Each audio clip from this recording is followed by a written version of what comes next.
Hey guys, how you going? I'd like to start tonight by thanking Ye Old Sage. Thank you very much. I really appreciate that for the donation. And I wanted to go over a few things here, and at the end I've got a bit of good news from my end anyway, regarding a prescription that I'd lost. Okay, let's start with this one though. US Marshals rescue 39 missing children in Georgia during Operation Not Forgotten. The US Marshals Service, USMS, held a press conference today to announce the successful rescue and location of 39 children from sex trafficking rings in and around the Atlanta, Georgia area. Washington, D.C., the US Marshals Service Missing Children Unit, in conjunction with the agency's Southeast Regional Fugitive Task Force, the National Center for Missing and Exploited Children, and Georgia state and local agencies, led a 2-week operation in August in Atlanta and, is it Macon or Mason? Mason, Georgia, as well, to rescue endangered missing children. Operation Not Forgotten resulted in the rescue of 26 children, the safe location of 13 children, and the arrest of 9 criminal associates. Additionally, investigators cleared 26 arrest warrants and filed additional charges for alleging crimes related to sex trafficking, parental kidnapping, registered sex offender violations, drugs and weapons possession, and custodial interference. The 26 warrants cleared include 19 arrest warrants for a total of 9 individuals arrested, some of whom had multiple warrants. The US Marshals Service is fully committed to assisting federal, state and local agencies with locating and recovering endangered missing children, in addition to their primary fugitive apprehension missions, said Director of the Marshals Service, Donald Washington. The message to missing children and their families is that we will never stop looking for you. These missing children were considered to be some of the most at-risk and challenging recovery cases in the area, based on indications of high risk factors such as victimization of child sex trafficking, child exploitation, sexual abuse, physical abuse, and medical or mental health conditions. Other children were located at the request of law enforcement to ensure their well-being. USMS investigators were able to confirm each child's location in person and assure their safety and welfare. The Justice for Victims of Trafficking Act of 2015 enhanced the US Marshals Authority to assist federal, state and local law enforcement with the recovery of missing, endangered or abducted children, regardless of whether a fugitive or sex offender was involved. The Marshals established a missing child unit to oversee and manage the implementation of its enhanced authority under the Act. So you get the general drift there. And there's a few more things that I wanted to show you. A thread on gaslighting. Gaslighting is defined as manipulating someone by psychological means into questioning their own sanity. The left and their media sycophants have been gaslighting America for the past 3 years. I'd say they've been doing it longer than that. 2. There are 2 other actions that dovetail with gaslighting that they have pushed to, including misdirection, disinformation, and outright lying. And it's gotten worse as they fail to rid themselves of their nemesis at the present. This is the case even in the face of incontrovertible facts. The left, their Democrats and others are growing increasingly desperate in their blatant attempts to manipulate or gaslight voters in advance of the 3rd November election. Recently, a pal sent me some good commentary that describes gaslighting and how Americans are continually being gaslighted on a host of subjects.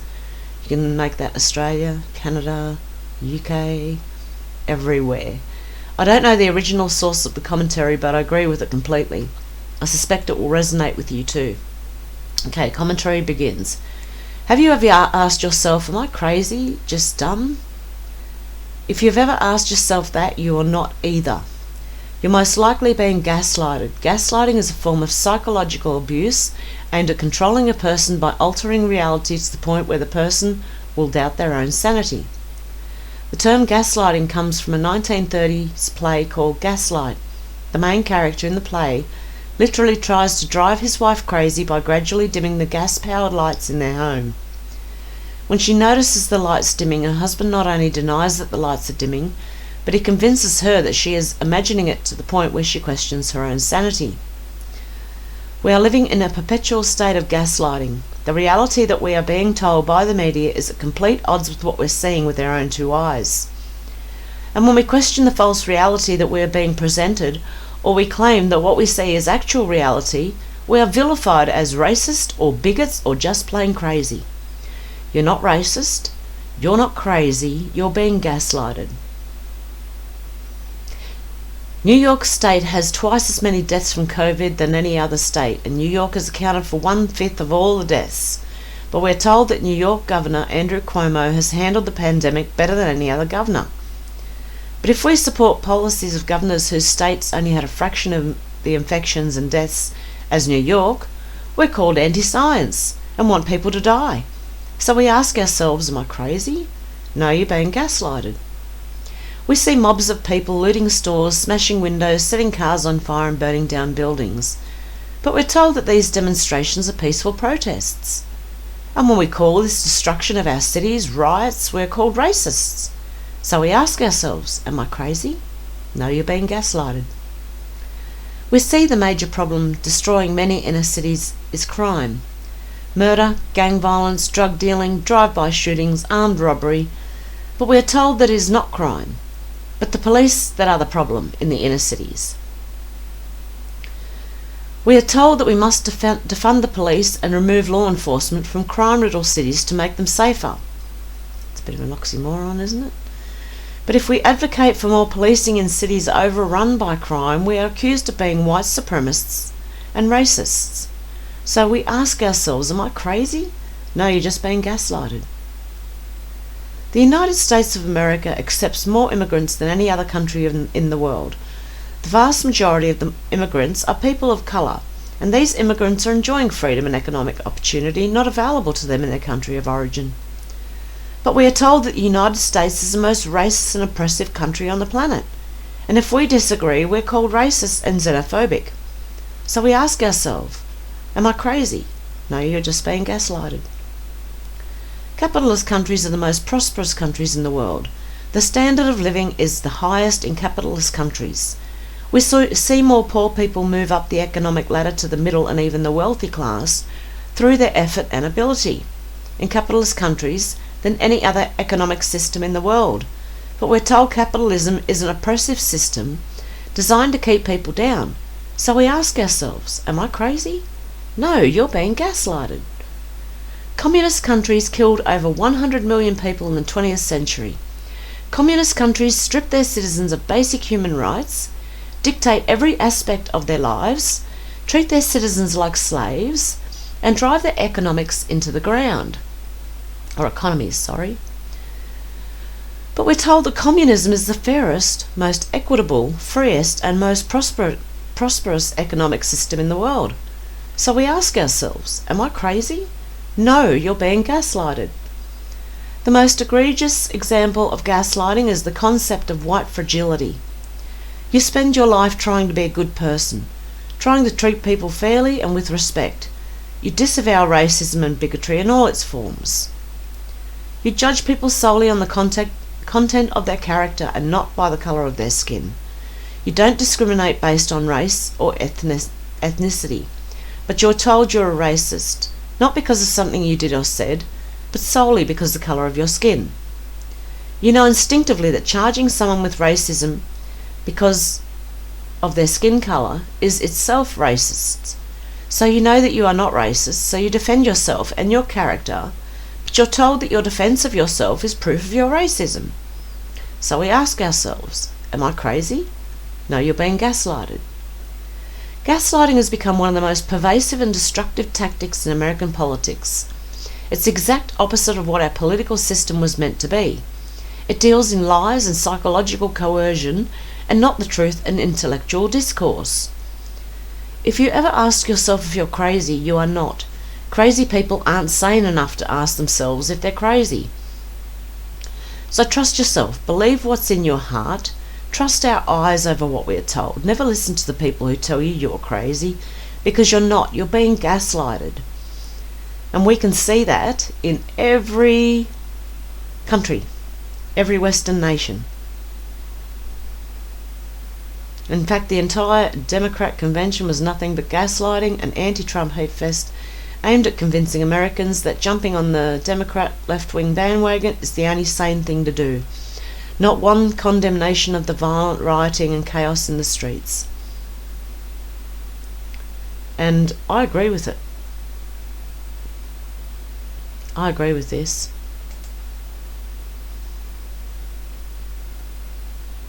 So you can let me know what you think about this, but you're not crazy. Believe me, you're not crazy. Okay, and this one. Actually, I'll go back. That last one was from Dementia Crats Need to Be Cancelled at Stu in SD. And this one is notable. I like throwing out ideas, and this one just came to me. Unsourced Anon posted this tonight on the board. Okay, this board is monitored by individuals connected to most, if not all, organisations within the United States and abroad. This includes the full spectrum from Antifa to Al-Qaeda, BLM to Proud Boys, and all in between. I say this from the perspective of an infiltrator for the US government. We have Black Lives Matter and Antifa dead to rights. And the entire chains of command have already been infiltrated and reported to DC. When POTUS mentioned it can be solved in a matter of an hour, he was not speaking from a place of rhetoric. He was speaking from the special operations briefing intel given to him about how long it would take to initiate, execute, and finish the mission. There is new management in Special Ops, whose reputation is known for abject destruction of insurgencies. Tread lightly. POTUS has given Special Ops on standby the order to end you if certain lines are crossed. Media chatter has shown that those lines have been discussed amongst your chains of command. They are given explicit operational capacities.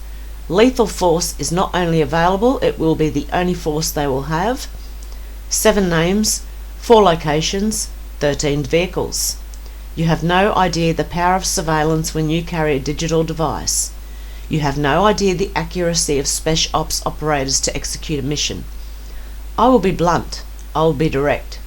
Continue on this path, and you will not be awaiting a jail cell. You will be guaranteed a cold morgue box, followed by immediate cremation.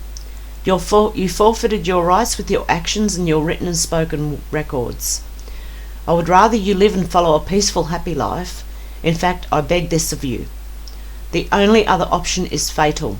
Never say you were not warned.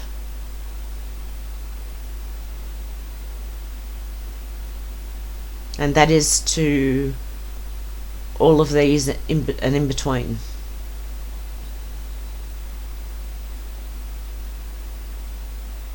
So that is very interesting.